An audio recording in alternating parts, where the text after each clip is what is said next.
வணக்கம் ஃப்ரெண்ட்ஸ், இன்றைக்கி நம்ம சேனலில் வந்துட்டு என்ன வீடியோ பார்க்க போகிறோம் அப்படின்னு பார்த்தீங்கன்னா வந்துட்டு ராகி பால் தான் பண்ண போகிறோம். அதுக்கு வந்து பார்த்திங்கன்னா சைடிஷ் வந்துட்டு சிக்கன் கறி, கருவாட்டு குழம்பு, கீரை குழம்பு இது எல்லாமே சூப்பராக இருக்கும். இன்றைக்கி வந்து நம்ம வந்துட்டு சூப்பராக வந்துட்டு இதை வந்து நிறைய பேர் வீட்டில் பண்ணும்போது கட்டி விழுந்துருது, எங்களால் பண்ண முடியலன்னு சொல்லிட்டு நிறைய பேர் கமெண்ட் பண்ணி கேட்டதுக்காக அவங்களுக்காக வந்துட்டு பார்த்திங்கன்னா இன்றைக்கி ஸ்பெஷலாக வந்துட்டு ராகி பால் வந்துட்டு கட்டி விழுகாமல் சூப்பராக நம்ம இன்றைக்கி செஞ்சு ஸ்டெப் பை ஸ்டெப் வீடியோ சூப்பராக சொல்லியிருக்கேன். ஸோ வீடியோ ஸ்கிப் பண்ணாமல் ஃபுல்லாக பாருங்கள்.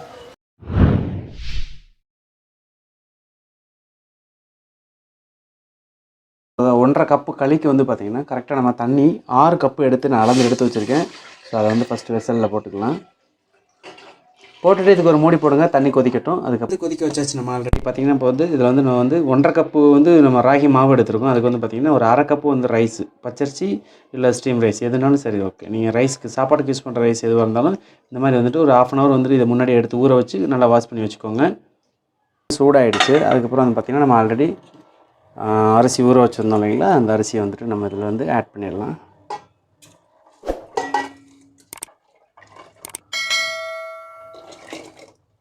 தண்ணி நல்லா கொதிச்சதுக்கப்புறம் வந்துட்டு ரைஸ் போடுங்க. ரைஸ் போட்டுட்டு கிண்டி விடுங்க. ஃபஸ்ட்டு வந்து நமக்கு இந்த ரைஸ் நல்லா பாயில் ஆகணும். அதுக்கப்புறம் தான் வந்துட்டு நம்ம ராகி களி எப்படி பண்ண போகிறோங்கிறத பார்க்க போகிறோம். கொதிக்க ஆரம்பிச்சிருச்சு. இப்போ வந்து ஓப்பன் பண்ணிவிட்டு நம்ம நல்லா கிண்டி விட்டுருவோம். கிண்டி விட்டதுக்கப்புறம் வந்து பார்த்திங்கன்னா இந்த ரைஸு ப்ளஸ் வந்து நம்ம களிக்கு தேவையான வந்துட்டு உப்பு வந்து போட்டுக்கலாம். சால்ட்டை போட்டுட்டு பாருங்கள், நான் கல் உப்பு தான் போடுறேன். 1 ஸ்பூன் அளவு போட்டுக்கிறேன். நீங்கள் எவ்வளோ தேவைங்கிறத நீங்கள் எவ்வளோ செய்கிற மெஷர்மெண்ட்டுக்கு தகுந்த மாதிரி நீங்கள் சால்ட் ஆட் பண்ணிக்கோங்க. ரைஸ் பாயில் ஆகட்டும். ரைஸ் நமக்கு தேவையான அளவு பாயில் ஆகிடுச்சு. இப்போ பார்த்தீங்கன்னாலே உங்களுக்கு தெரியும். ரைஸை எடுத்து இப்படி அமுக்கி பார்த்திங்கன்னா நல்லா அப்படி நசுங்குதான்னு பார்த்துக்கோங்க. இந்த பதம் வரும்போது தான் நம்ம வந்துட்டு நம்ம அடுத்து வந்து நம்ம இந்த ராகி மாவை வந்து நம்ம ஆட் பண்ண போகிறோம். ராகி வந்து பார்த்திங்கன்னா நம்ம 1.5 கப்புன்னு சொல்லியிருந்தோம். ஸோ நான் இந்த கப்பில் தான் ராகியும் அளக்குறேன். அதே கப்பில் வந்துட்டு பார்த்திங்கன்னா நம்ம தண்ணி வந்து வச்சுருக்கோம் 6 கப்பு. ராகி மாவு போடுறதுக்கு முன்னாடி வந்து அடுப்பை வந்து ஃப்ளேமை வந்து கம்மியாக வச்சுட்டு சிம்மில் வச்சுட்டு போடுங்க. அப்போ தான் உங்களுக்கு வந்துட்டு ஈஸியாக இருக்கும். இப்போ நான் 1.5 கப்பு போட்டேன்.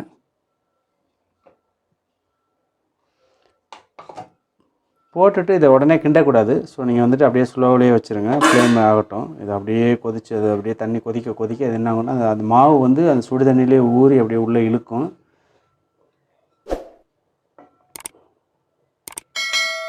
அப்படி நல்லா பரப்பி விட்டுக்கோங்க. எல்லா பக்கமும் எல்லா சுடு தண்ணியிலையும் படுற மாதிரி பரப்பி விட்டிங்கனாலே வந்துட்டு உங்களுக்கு கட்டி விழுகாது. ஸோ ராகி வந்து போட்டு பார்த்திங்கன்னா உள்ளே அப்படியே அப்சர்வேஷன் ஆகிடுச்சு. இதுக்கப்புறம் வந்துட்டு நம்ம அப்படியே ஸ்லோவாக கிண்ட ஆரம்பிக்கணும். சும்மா மெதுவாக கிண்டுங்க, ஒன்றும் கட்டி விழுகாது. அதே மாதிரி வந்து பார்த்திங்கன்னா அந்த பருப்பு மத்து இருக்குது பார்த்திங்களா, ஸோ அந்த மாதிரி மத்தை வச்சு நீங்கள் கிண்டும்போது உங்களுக்கு இன்னும் கிண்டுறதுக்கு ரொம்ப ஈஸியாக இருக்கும். நம்ம தண்ணி அளந்து வச்சுருக்கிறதுனால பயப்பட வேண்டியதில்லை, கரெக்டாக வரும்.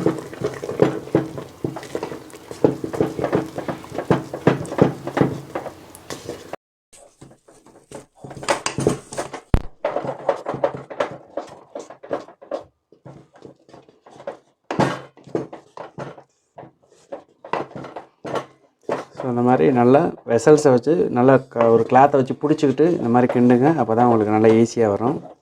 ஏன்னா வந்து பார்த்திங்கன்னா களி வேக என்ன ஆகும்னா டைட் ஆகும். ஸோ அந்த டைமில் வந்து பார்த்திங்கன்னா உங்களுக்கு கிண்டுறதுக்கு வந்து கொஞ்சம் சிரமமாக இருக்கும். ஸோ அதனால் வந்துட்டு நல்லா அந்த மாதிரி கிளாத் ஒன்று மடித்து கரெக்டாக பிடிச்சிட்டு கிண்டினீங்கன்னா ஈஸியாக இருக்கும். ஸோ சிம்மில் வச்சு நல்லா கிண்டுங்க. கிண்டிகிட்டு வந்து பார்த்திங்கன்னா நம்ம உடனே வெந்துருச்சுன்னு சொல்லி யாரும் இறக்கிட வேணாம். இதை வந்து அடுத்து வந்து அதே சிம்மில் வச்சு ஒரு 5 minutes அப்படியே கொஞ்சம் ஸ்லோ ஃப்ளேமில் அப்படியே கிண்டிக்கிட்டே இருக்கணும். ஏன்னா ராகி வந்து நல்லா பாயில் ஆகணும். அப்போ தான் வந்து உங்களுக்கு சாப்பிட்டிங்கன்னா வந்துட்டு உடம்புக்கு எதுவும் பண்ணாமல் இருக்கும், இல்லைன்னா வயிறு வலிக்கும். ஸோ அதனால் வந்துட்டு இதை ஸ்லோவில் வச்சு குக் பண்ணிக்கலாம். ராகி வந்து பார்த்திங்கன்னா நம்ம வச்சு கரெக்டாக வந்துட்டு ஒரு 15 நிமிஷம் மேலே ஆகிடுச்சு. ஆனால் இன்னும் வந்து பார்த்திங்கன்னா இன்னும் சூடாகவே தான் இருக்குது. ஆனால் இருந்தாலும் நம்ம இதை வந்துட்டு ஒரு கிண்டி விட்டுட்டு நம்ம எடுத்து பால் பிடிக்க ஆரம்பிச்சிடலாம். ஏன்னா கொஞ்சம் சூடு இருக்கும்போது பிடிச்சிங்கன்னா தான் உங்களுக்கு வந்து பால் நல்லா வரும். இப்போ நல்லா குக் ஆகிடுச்சு. பார்த்தீங்கனாலே உங்களுக்கு தெரியும் அந்த ஃபினிஷிங்கு. இங்கே பாருங்கள், உங்களுக்கு நல்லா க்ளோஸ்அப்பில் காட்டுறேன் எப்படி இருக்குது பார்த்தீங்களா. ஸோ நல்லா வெந்துருச்சு. இதுக்கப்புறம் வந்து பார்த்திங்கன்னா நம்ம வந்துட்டு ஒரு ஸ்பூன் அளவு வந்து பார்த்திங்கன்னா நல்லெண்ணெய் ஊற்றுறேன். நல்லெண்ணெய் ஊற்றலாம், இல்லை அப்படின்னா உங்களுக்கு வந்துட்டு பார்த்திங்கன்னா நெய் வேணால் கூட நெய்யை ஆட் பண்ணிவிட்டு நீங்கள் அதை ப்ரிப்பேர் பண்ணலாம். நல்லெண்ணெய் ஊற்றி ஃபுல்லாக நல்லா கலந்து விட்டுருங்க. கலந்து விட்டதுக்கப்புறம் நம்ம வந்து இது ஆறுனதுக்கப்புறம் தான் பால் பிடிக்க போகிறோம். ஸோ உங்களுக்கு இதை நான் பிடிச்சி கையில் எடுத்து காட்டுறேன். வெந்த பதம் எப்படி பார்க்கணுங்கிறத நான் உங்களுக்கு சொல்கிறேன். இந்த மாதிரி தண்ணியில் வந்துட்டு கையில் எடுத்துகிட்டு அதாவது தண்ணியில் நினச்சிட்டு நீங்கள் இப்படி தொட்டிங்கனாலே வந்துட்டு களி வந்துட்டு பார்த்திங்கன்னா உங்களுக்கு ஒட்டாமல் இப்படி வரணும். இப்படி வந்துச்சுனாலே வந்துட்டு அப்புறம் ஒரு 10 நிமிஷம் நீங்கள் ஆற வச்சிங்க அப்படின்னா உங்களுக்கு உருண்டை பிடிக்கிறதுக்கு ரொம்ப ஈஸியாக இருக்கும். ஸோ இதை வந்துட்டு நம்ம க்ளோஸ் பண்ணி எடுத்து வச்சுருவோம். மறக்காமல் அடுப்பு ஆஃப் பண்ணிடுங்க.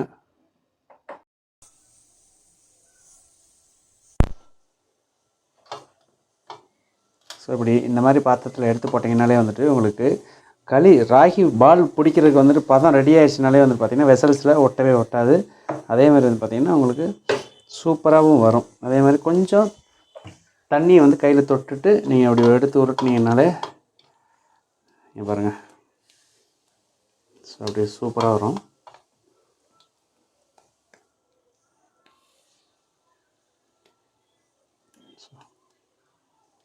அவ்வளோதான். உங்களுக்கு என்ன சைஸ் தேவைங்கிறத பார்த்துட்டு நீங்கள் இதே மாதிரி எல்லா பாலையுமே பிடிச்சி வச்சுக்கலாம்.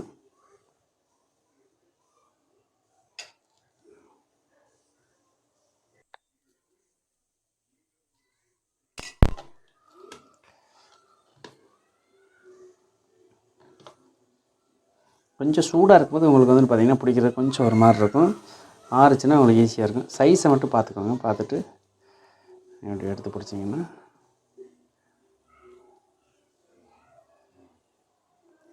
இது கூட வந்து பார்த்திங்கன்னா கருவாட்டு குழம்பு, சிக்கன் குழம்பு, கீரை குழம்பு, மட்டன் குழம்பு இது எல்லாமே சரியான காம்பினேஷனாக இருக்கணும்.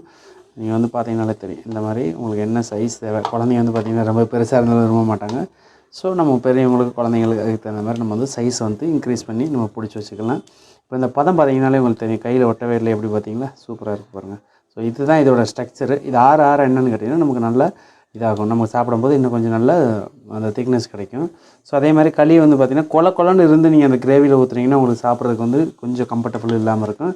ஸோ இந்த மாதிரி பீசஸாக வரணும். ஸோ அதுக்கு தகுந்த மாதிரி நீங்கள் தண்ணி ஸ்ட்ரக்சர் இது எல்லாமே ஒரே அளவு பார்த்து கரெக்டாக வச்சுக்கோங்க. ஸோ இந்த வீடியோ பார்த்துருப்பீங்கன்னு நினைக்கிறேன். பார்த்துருந்து உங்களுக்கு ரொம்ப பிடிச்சிருக்கும். அதே மாதிரி வீட்டில் இதே ரேஷியோவில் நீங்களும் ட்ரை பண்ணி பார்த்துட்டு உங்களோட வேல்யூபிளான ஃபீட்பேக்கை வந்துட்டு நம்ம கமெண்ட் செக்ஷனில் கமெண்ட் பண்ணுங்கள். அதே மாதிரி தொடர்ந்து நம்ம சேனலுக்கு சப்போர்ட் கொடுக்குற அனைவருக்கும் ரொம்ப நன்றி. ஸோ நெக்ஸ்ட்டு இதுக்கப்புறம் வந்துட்டு பார்த்திங்கன்னா நிறைய வீடியோஸ் வந்து நம்ம சேனலில் வந்துக்கிட்டு இருக்கும். தொடர்ந்து ஆதரவு கொடுங்க. தேங்க்யூ ஃபார் வாட்சிங். பை.